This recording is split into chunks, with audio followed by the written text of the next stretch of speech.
Hello, everybody, and welcome to Locked On Flames. I'm your host, Jess Belmosto, and today we are switching things up with some New Year's resolutions brought to you by the Calgary Flames.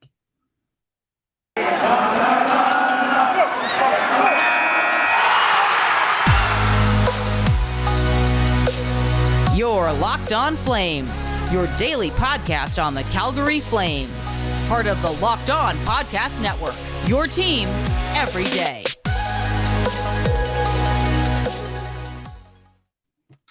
Well, hello, everyone. It's nice to chat again.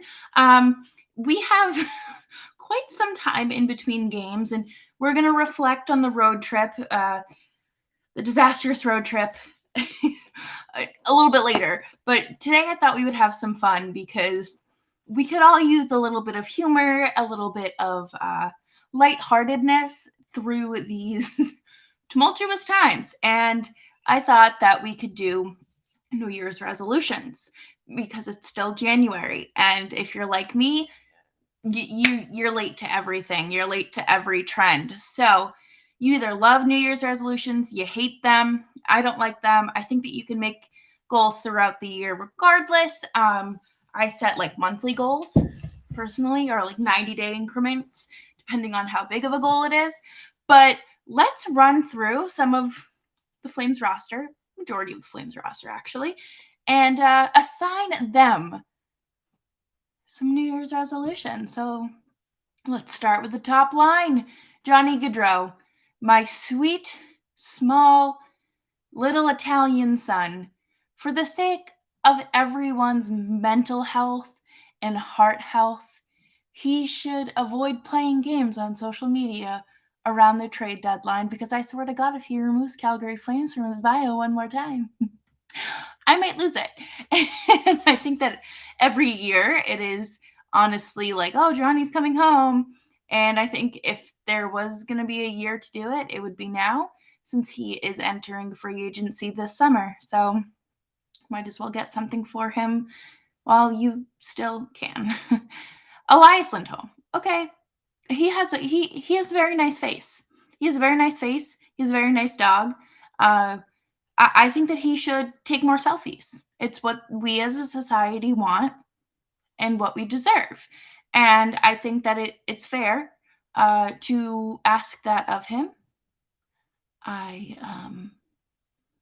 He has a very nice face, and I think that we all agree on that. Matthew Tkachuk. All right? That mouth guard goes in your mouth, honey. It's called a mouth guard, not a chew toy. I understand that people on hockey Twitter can sometimes be like, "Oh, he looks like a puppy," or whatnot. But please, honey, it goes in your mouth. We don't need you losing teeth. And maybe we get more TikToks when he's home. I think that's, again, a really fair assessment and a resolution. It's a good goal. And Blake Coleman, we need more family content. And when I started writing this, it was like right before the Tampa trip, and they delivered. Jordan and Blake delivered when it came to family content. His family is so adorable. I think the oldest's name is Charlie, and she's just a little rock star. She's a little diva. I love her. And they're just like this picture perfect family that you see on, like the inserts of photo frames when like they're trying to sell them to you, or on like commercials. They're such a gorgeous family, and I love them. Backlund, I'm going to need him to stop flying under the radar. He was so fun to watch and cover my first season as a host of this podcast, and I really would just like to see more of that. I think that he's kind of, I don't want to say regressed, but like I feel like we don't really see him shine through as much as we potentially could, and I'd like to see more of that. Thank you. Trevor Lewis. I'm going to keep it real with you. I never know when that man's on the ice. I don't know when he's on the ice because he doesn't make like that big of a difference sometimes, most of the time. But I think that what he should do is continue to take more pucks from Coleman and bury them, because they had a really, really nice pass in the game against the Panthers, and it was really great. It was one of those passes where you're like, oh, that's sweet. And, I don't know. I don't really see a world where they're on the same line that often, but maybe we work on some stuff. Coming up next, we have more of the Flames roster, more of that middle six that we can just talk all about. But first, let me tell you all about Prime and Origin oils. Are you someone with a beard, or do you know someone with a beard? Is your beard scratchy? Does it not look groomed? Does it look a little fried, or like a Brillo pad maybe? Well, Primal Origin Oils is here to help you. Head on over to their website today and use promo code locked on for 20% off of your order. Yes, you heard me, 20% off of your order. They have great ingredients that aren't harmful for the environment. They're ethically sourced and things like that. So this is a small business. They started this business to take care of their mom's medical bills. And, unfortunately, in America, you have to get creative when it comes to paying bills. And, I'm glad that they put something together like this where, they're helping their mom and they're helping other people get their nice beards. So, head on over to primaloriginoils.com and use promo code LOCKEDON for 20% off of your order. Thanks for sticking around and listening to Locked On Flames. I'm Jess Belmosto, and make sure to follow me on Twitter at Jess Belmosto. Okay, if you're listening, I want you to tweet me one of your New Year's resolutions. One of mine is, I guess I didn't really make it a New Year's resolution. This is an ongoing goal for me, but it's to read more. I think reading is very important, and I love reading. So let me know what you're working on. Andrew Mangiopani. I think that his goal should be to push for 30 goals this season and to negotiate a nasty contract extension. This kid has been phenomenal. I think that he is going to get paid. I think it's like $2.3 million right now, but he deserves like 3 times that, maybe 2 times. I don't know. I'm not really good at math, but I think that he's gonna be making close to like Brad Marchand money, as he should, rightfully earned. And I think that he should come on the podcast and talk about his growth, since I was one of the original Mangiopani stans. Have your agent email me back. Thanks. Dylan Dubé, you sweet little son of a gun. Keep smiling and grow that beard out. I think that he is so fun on social media. Like they always post pictures of him at practice or warm-ups and things like that. And he's just always smiling. He's so handsome. And I know I've talked about players looks a lot this podcast, but like he's sneaky good looking. He has that nice like tame beard, and he's a fantastic smile, the dark hair. He kind of looks like my boyfriend. Maybe that's why I'm like, that's probably what it is. But yeah, no, Dylan Dubé, please do more social content. Please. That's what, that's your resolution. Brett Ritchie. Brett. Hey, your brother was placed on waivers before you this season, so I am very proud of you. I give this man a very difficult time, but I really do want him to stay healthy and possibly finish out his career with a solid playoff run. I think that he has just had some really bad luck. I don't think that he's a horrible hockey player. Do not get me wrong. I think that he is a good hockey player. I think that he is not a middle six hockey player. I think that he is definitely like a, fourth line grinder, but I want him to just stay healthy. Guy deserves a second chance. It's guys like Brett Ritchie who deserve those chances. If you know, you know. Milan Lucic. stop blocking me on things. I don't know what I did to you. But also, same as Brett Ritchie. I don't think that he's, obviously like a fourth line grinder like Brett Ritchie, but I think that, I would love for him to have a strong, revival of his, like, this resurgence. I want him to have a strong second half of the season. I want him to stay healthy. I think that he is very respected in the room, but I also want him to lead. And when things get tough like things are now, I don't want negativity. I don't want this like throwing of players under the bus sort of deal. But, I think that there's a lot of players here who are, who do look up to Lucic, who, they were probably in college when he was winning the Stanley Cup. So a lot of guys look up to him, and rightfully so. Sean Monahan, I want him to have a good wedding. I think his wedding this year, or was it last year? I don't know if he had a more low-key one than Johnny, but I just want him to do well. I do. I don't think that it's fair for him to be as harshly criticized as he is.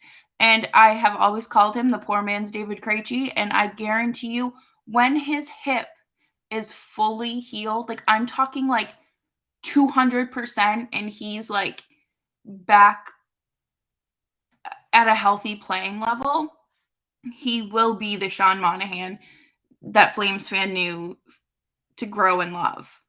I think that he does need a new home. Unfortunately, I just don't think that he is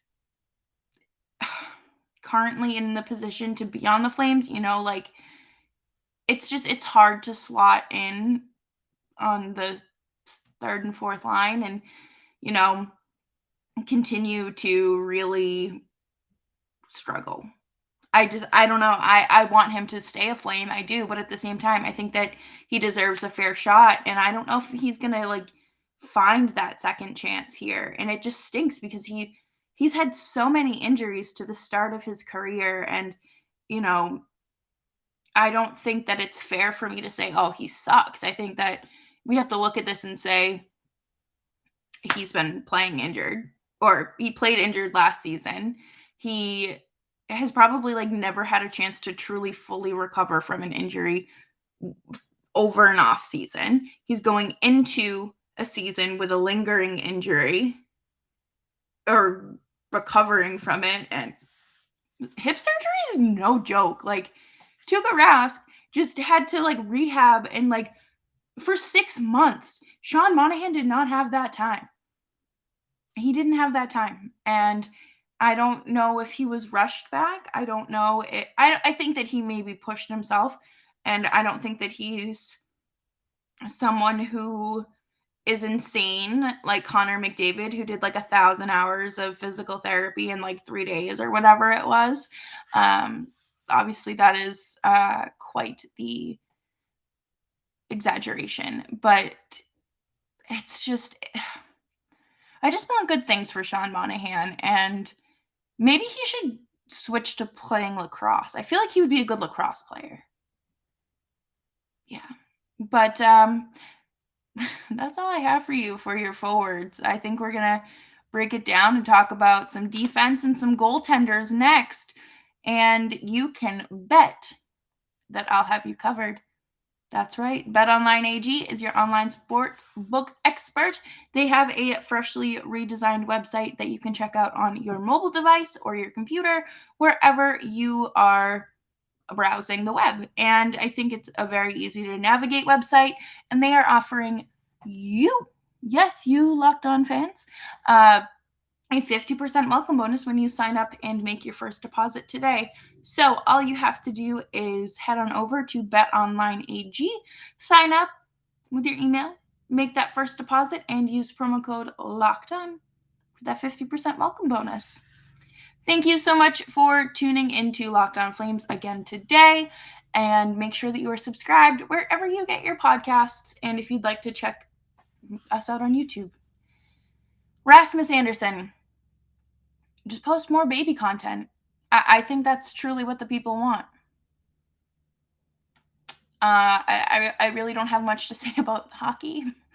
I think that we deserve more baby content. Obviously, if that's not invading your family's privacy, because that would be very bad and not what I'm encouraging in the slightest. Noah Hannafin. You know, a lot of people have this expectation of Noah Hannafin, and I don't know if it's because I am partially biased because he's from Boston. And if you're new here, hi, I'm also from Boston. But they have this expectation where they're like, there's still so much more left to be desired from Noah Hannafin. And I'm like, yeah, but on those good nights that he has, you know, when he's out there looking like Charlie McAvoy, who's the same age as him, a lot of people don't give him the credit. They give it to the guy that's on his pair, like his line mate, whatever. And it's just, I feel like he's never going to be able to live up to certain expectations. And somebody, if Hurricanes fan tweeted out saying, "I'm not impressed with Noah Hannafin. You know, he's on the first pairing, but you know, he just was never that good, and I still don't think he's that good." And I went to reply and I said, well, last season he was paired with Chris Tanev and led the league for, you know, the longest time without allowing a 5-on-5 goal. Over 120 minutes. That's like 6 games for them. So I feel like, you know, it's very difficult to be critical of him because of my own biases. But I do want to see him continue to grow and to flourish into that top pairing defenseman. There's no way around it. He deserves to take that next step for himself. I think that he has certainly grown, but I don't know if he is at. I don't know if he'll ever reach a Charlie McAvoy level, like consistently. And that's okay. As long as he's a strong defenseman, I don't see the issue. Chris Tanev. Okay, well, speaking of top pairing defensemen, I want you to be named captain. And I knew I wanted you to be named captain last season when you I say that I'm like talking to like as if he's listening. Chris Tanev, there was a picture after morning skate of him, Rasmus Anderson, Hannafin, and Oliver Shillington, and I think Juuso Välimäki, all like around the ice. And Tanev was like working on skills with them. And I think that that's so important. And you know, as a leader, and I don't mean to knock Gio, but I never saw that happening with him. You know, I'm not saying it didn't happen. I just never saw pictures of it, so I can't give him credit. But it truly makes you think. And I want him to be named the official leader of the team. I think that he's a quiet guy. Like on the ice, he doesn't fight. I think he has one career fight, but you know, he is a great dude. Like you can't go wrong with him. I appreciate him. You know who else is a great dude? Actually, I don't know him, but I've heard good things. Jacob Markstrom. And with New Year's resolutions, I know everyone's like, new year, new me. I'm going to be the fit picture of fitness and health. But in all seriousness, I want him to take care of himself. I want him to tell the coaching staff, like, hey, have Vladar go back to back because, you know, my back isn't doing well, or, you know, oh, my hip hurts. I need one more day before I can, you know, get back out there. And I don't think that we hear those side of conversations. We aren't entitled to them. We're hockey fans. So, you know, I just think that Markstrom should listen to his body more this year. Obviously no shade to him, but I think that that's something that all of us could really work on. And Dan Vladar, preparedness. Take those losses in strides, but don't be too upset that it impacts your next game. I think we would see that with David Riddick. I think that we would see him get very emotional and very upset after those tough losses, and he would go and punch doors. And I know that he had like an emotional coach, which is just a fancy word for therapist, that he would talk to with the team. And it's hard to, not feel sympathy for him. Like I would always feel bad about it. But you have to get to a point in your career and really with even outside of hockey, like us everyday people, where you just have to let stuff roll off your back. Whether that be a comment from a customer or a coworker or, someone beeping at you or someone just taking too long in front of you at, Starbucks or something. You just kind of have to let it roll off your back and just move on. So that's what I want from Vladar. I don't see him as someone who, beats himself up too much, but I don't want that habit to start. So, Daryl Sutter. I just want him to start whispering or shouting about a top 6 forward that's not named Evander Kane to Brad Treliving. And, I think that there needs to be some sort of conversation had about shakeups in trades if they want to make a deep playoff run. I don't know what they can do to make that work, but there have been a few people talking about Evander Kane and how he would be a good fit. Please don't ever open your mouth or come into my mentions again. No, that does not need to be around the team, and I don't think that go listen to Locked On Sharks if you truly want the raw and honest opinion of what's going on there, because a mess. But Daryl Sutter, I need you to go back into GM mode and be like, this is what's going to happen. I just am not entirely sure that Brad Treliving has it in him. And I don't think that any of the Flames prospects are a fair assessment, or they're not that missing piece based off of what we've seen in Stockton, based off of what we've seen when they've made the jump to the big leagues. I don't think that any of them are truly ready to take on that power forward role. So we'll have to see what Brad Treliving and Daryl Sutter can shake up.